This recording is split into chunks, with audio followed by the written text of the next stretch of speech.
যেই আবু সাঈদকে ঘিরে July August অভ্যুত্থান ঘটে গেল, আওয়ামী লীগ সরকারের যে সাম্রাজ্য ছিল তছনছ হয়ে গেল। পরবর্তীতে আমরা নতুন একটা সরকার দেখতে পেলাম, আর সেই সরকার দায়িত্ব পালন করছেন গত 4 মাসেরও অধিক সময় ধরে। ইভেন যেই আবু সাঈদের বাড়িতে ক্ষমতা গ্রহণ করে প্রধান উপদেষ্টা ডক্টর মোহাম্মদ ইউনূস তিনি নিজে ভিজিট করে আসলেন, তার কবর জিয়ারত করে আসলেন। বিভিন্ন সংস্থা গোষ্ঠী তার এই কবর জিয়ারত করলো, যার মৃত্যুর খবর বিশ্বজুড়ে প্রচারিত হলো। সেই আবু সাঈদকে নিয়ে চাঞ্চল্যকর একটা ভিডিও সামনে এসেছে। দর্শক, ভিডিওটার ক্যাপশনে ব্যবহার করা হয়েছে আবু সাঈদ মারা যায়নি, তিনি ফ্রান্সে আছেন। আর আরও একটা শব্দ এখানে জোড়া দেওয়া হয়েছে যে ডক্টর মোহাম্মদ ইউনূস গোপনে তাকে ফ্রান্সে পাঠিয়ে দিয়েছেন। এরকম একটা ভিডিও এই মুহূর্তে সোশ্যাল মিডিয়াতে ভাইরাল। আর সেই ভিডিওটাতে যার কণ্ঠ ব্যবহার করা হয়েছে, যার বক্তব্য এসেছে, তিনি হচ্ছেন গোলাম মাওলা রনি। তবে এই ভিডিওটা আদৌ কি সত্য নাকি এটা কোনো গুজব, এটা নিয়ে আপনার যেই কি বলে যে রিউমার স্ক্যানার বা যারা ফ্যাক্ট চেক করেন, সোশ্যাল মিডিয়াতে আসা ভাইরাল কোনো ভিডিও যেগুলো নিয়ে কাজ করেন, সেখান থেকে আপনার ফাইনালি তথ্যটা কি জানা গেল যে ভিডিওটা আসলে ভুয়া। এটা ভুয়া হবে আমরা জানতাম, তবে অনেকের সন্দেহী মন মাঝে মাঝে কেউ বিশ্বাস করে না। মুগ্ধর নিয়েও মাঝখানে বলা হয়েছিল মুগ্ধরা আসলে 2 ভাই না, মুগ্ধরা 1 ভাই, মুগ্ধ স্নিগ্ধ 2 জন না, একজনই, আর বাইচা আছে, মারা যায় না, এরকম কিন্তু মাঝখানে একটা আলোচনা হয়েছিল। এবার শুরু হয়েছে আবু সাঈদকে নিয়ে।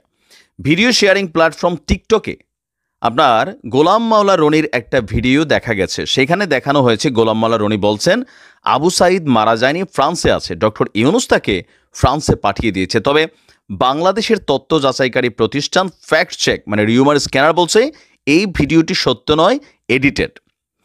আপনার অনুসন্ধানে দেখা গেছে গোলাম মাওলা রনির আবু সাঈদ মারা যায়নি, ফ্রান্সে আছে, ডক্টর ইউনূস তাকে ফ্রান্সে পাঠিয়ে দিয়েছে শীর্ষক কোনো মন্তব্য তিনি কোনো ভিডিওতে করেননি। বরং গোলাম মাওলা রনির ভিন্ন একটি মন্তব্যের ভিডিও ক্লিপের সঙ্গে আবু সাঈদ জীবিত গোপন তথ্য ফাঁস হয়ে গেল গোলাম মাওলা রনি শীর্ষক বাক্য বসিয়ে ডিজিটাল প্রযুক্তির সহায়তায় এডিটিংয়ের মাধ্যমে আলোচিত এই ভিডিওটি তৈরি করেছে।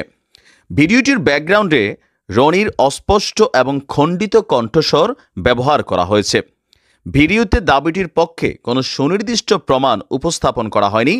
মূলধারার গণমাধ্যম বা কোনো নির্ভরযোগ্য সূত্রেও গোলাম মাওলা রনির এই ধরনের মন্তব্য পাওয়া যায়নি। এছাড়া গোলাম মাওলা রনির ভেরিফাইড ফেসবুক পেজ এবং ইউটিউব চ্যানেলেও আবু সাঈদকে নিয়ে এমন কোনো মন্তব্যের সন্ধান মেলেনি।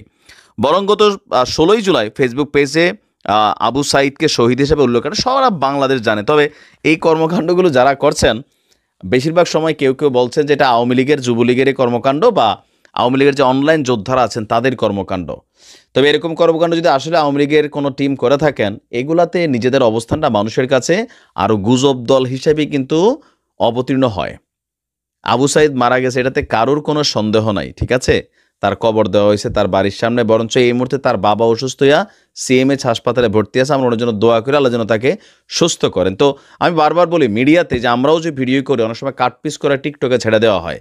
তো টিকটকের এই খণ্ডিত ভিডিও দেখা বা রিলসের খণ্ডিত ভিডিও দেখা আপনারা কোনো ধরনের কোনো সিদ্ধান্ত, কোনো রকম অ্যাক্টিভিটিস, কোনো অ্যাকশনে যাওয়ার কোনো সুযোগ নেই। মূল ভিডিওগুলো আমরা যারা ভিডিও বানাই তাদের চ্যানেলে এসে দেখবেন পুরোটা ভিডিওতে কি আছে। একটা অংশ কাইটা এটা প্রচার করে দিলে কিন্তু অনেক সময় বিভ্রান্তি ছড়িয়ে যায়। সোশ্যাল মিডিয়াতে এরকম ইস্যুগুলোতে সাবধান। আফগানিস্তান একদম বিধ্বস্ত একটা রাষ্ট্র ছিল, সিস্টেম এখানে ছিলই না বলতে আমরা দেখেছি। দীর্ঘ সময় ধরে পৃথিবীর বিভিন্ন পরাশক্তিদের দ্বারা শোষিত হয়েছে, লুণ্ঠিত হয়েছে। দিন শেষে আল্লাহর অশেষ কৃপায় আফগানের জনগণ তাদের রাষ্ট্রকে ফিরে পেয়েছে। আর এই ফিরে পাওয়ার পর আফগানরা এত দ্রুত তাদের অর্থনীতিতে ডেভেলপমেন্ট এনেছে, আফিম চাষ থেকে অনেক কিছুতে তারা এত পরিবর্তন এনেছে, টেকনোলজিতে তারা এতটা হাত দিয়েছে, পরমাণু কার্যক্রম চালানোর জন্য তারা প্রস্তুতি নিচ্ছে, এতটা অ্যাডভান্স হয়েছে আপনি আশ্চর্য হয়ে যাবেন। এটা নিয়ে আলাদা ভিডিও করতে হবে, তবে আমাদের ভিডিওর আজকে বিষয়ের প্রেক্ষাপটটা হচ্ছে আলাদা।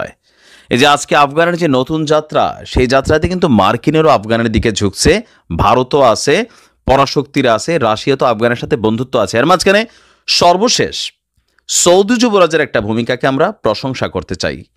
আমি বরাবরই বলি, সৌদি যুবরাজ যখন ভালো কাজ করে সেটা প্রশংসা করি, যখন তার দ্বারা অনেক ভালো কাজ হওয়ার সুযোগ আছে করে না, নানান কারণে চুপচাপ থাকে, সেটা নিয়ে সমালোচনা করি। দীর্ঘ একটা সময় পর আপনার আফগানিস্তানের রাজধানী কাবুলে সৌদি আরব তাদের দূতাবাস থেকে কূটনৈতিক কার্যক্রম পুনরায় শুরু করেছে। এটা খুবই গুরুত্বপূর্ণ একটা সিদ্ধান্ত ছিল আফগানিস্তান রাষ্ট্রটার জন্য। গতকালকে থেকে মধ্যপ্রাচ্যভিত্তিক আপনার সংবাদ মাধ্যম আরব নিউজ বলছে যে তারা আপনার এই কার্যক্রম শুরু করেছে। আফগানিস্তানের পররাষ্ট্র মন্ত্রণালয় সোমবার সৌদি আরবের কূটনৈতিক কার্যক্রম পুনরায় চালু করার সিদ্ধান্তকে স্বাগত জানিয়েছেন। 3 বছরেরও বেশি সময় পার করার পর আপনার কি বলা হয় যে আফগানদের সাথে সৌদি আরব নিজেদের এই রিলেশনটা রাখলো। এর আগে ছিল 2021-এ। এখন 2021-এ কেন বন্ধ হলো? যখন আপনার কি বলা হয় যে এই ক্ষমতাসীন যে দলটা আছে, নামটা নিলে সমস্যা, তোয়াকার তা লয়কাল্লে, বুঝতে পারছেন, তারা ক্ষমতায় আসার পর সৌদি আরব তাদের কর্মীদেরকে এই দূতাবাস থেকে প্রত্যাহার করছিল, কারণ তখন আমেরিকা সেখান থেকে চলে গেছিল। আফগানিস্তান বলছে এই কার্যক্রম আবারও শুরুর মাধ্যমে সৌদি আরব এবং আফগানিস্তানের সম্পর্ক এবং সহযোগিতা আরও শক্তিশালী হওয়ার তারা আশা করছে। এছাড়া সৌদি আরবে বসবাসরত আফগানিস্তানেরও নানান ইস্যুতে যে সকল সমস্যাগুলো আছে এগুলো সমাধান সম্ভব হবে। সোশ্যাল মিডিয়া প্ল্যাটফর্মে আপনার বলা হচ্ছে যে সৌদি সরকার আফগান জনগণের জন্য সেবা প্রদান করতে চায়, তাই কাবুলে সৌদি দূতাবাসের কার্যক্রম 22 ডিসেম্বর থেকে পুনরায় শুরু করার সিদ্ধান্ত নিয়েছে। দর্শক, সৌদি আরব এবং আফগানিস্তানের মধ্যে 1932 সালে প্রথম কূটনৈতিক সম্পর্ক বা রাষ্ট্র টু রাষ্ট্র হিসাবে সম্পর্কের যাত্রা হয়, যখন সৌদি আরব আফগান জনগণের সাহায্যে প্রথম ইসলামিক দেশ হিসাবে সহায়তা প্রদান করেছিল। সাম্প্রতিক বছরগুলোতে সৌদি আরব আফগানিস্তানে বিভিন্ন মানবিক প্রকল্প চালু করেছে, আর এই সময়ের মধ্যে আমরা দেখছি স্বাস্থ্য, শিক্ষা, পানি এবং খাদ্য নিরাপত্তা কর্মসূচিগুলো তারা সেখানে সাপোর্ট দিচ্ছে। এছাড়াও আপনার নিরাপত্তা এবং স্থিতিশীলতা প্রতিষ্ঠার জন্য আফগানিস্তানের আন্তর্জাতিক সম্মেলনে সৌদি আরবের সাথে তারা অংশগ্রহণের সুযোগ পেয়েছে, এবং দীর্ঘকালীন সংঘর্ষের পর যেন পরিস্থিতিটা ডেভেলপ করতে পারে সৌদি সেদিকেও ভূমিকা রাখছে। 2021 সালের আগস্টে তালেরা ক্ষমতায় আসার পর সৌদি আরব তাদের কূটনীতিকদেরকে কাবুল থেকে প্রত্যাহার করেছিল, তবে এখন সেই জিনিসটা আরও শক্তিশালী হচ্ছে, এবং কি বিনিয়োগের ক্ষেত্রেও সৌদির এখানে কিছুটা আগ্রহ প্রকাশ রয়েছে। আমার মনে হয় যে আফগানিরা যেভাবে আগাচ্ছে, যদি আরব রাষ্ট্রগুলো শক্তিশালী যাদের অর্থনৈতিক অবস্থান আছে, কারণ আপনারা জানেন যে অর্থনৈতিকভাবে খুবই বিধ্বস্ত এখন আফগানিস্তান, বাট খুব দ্রুত রিকভার করছে, গাড়ি বানাচ্ছে, হুন্ডা বানাচ্ছে, মানে বিশাল খাল সমুদ্রের মধ্যে তারা রিপেয়ার মানে অন্যরকম হুলস্থুল আয়োজন। খুব দ্রুতই অন্যান্য আরব রাষ্ট্রগুলোর কাতারে কিন্তু আফগানিস্তানটা উঠে আসবে। এমনকি এদের যেই ডালিম, যেই একটা ঐতিহ্যবাহী ফল, এটা দিয়ে তাদের একটা জুস আছে, অনেক কিছু কিন্তু তারা করছে। সারা পৃথিবীতে তাদের ব্যবসা কিন্তু ছড়িয়ে দিচ্ছে, এবং খুব মার্কিন যুক্তরাষ্ট্রে তাদের পণ্য ঢুকতেছে। পরিস্থিতি পজিটিভ দেখে আমেরিকাও আসছে এবার ব্যবসা করার জন্য এখানে।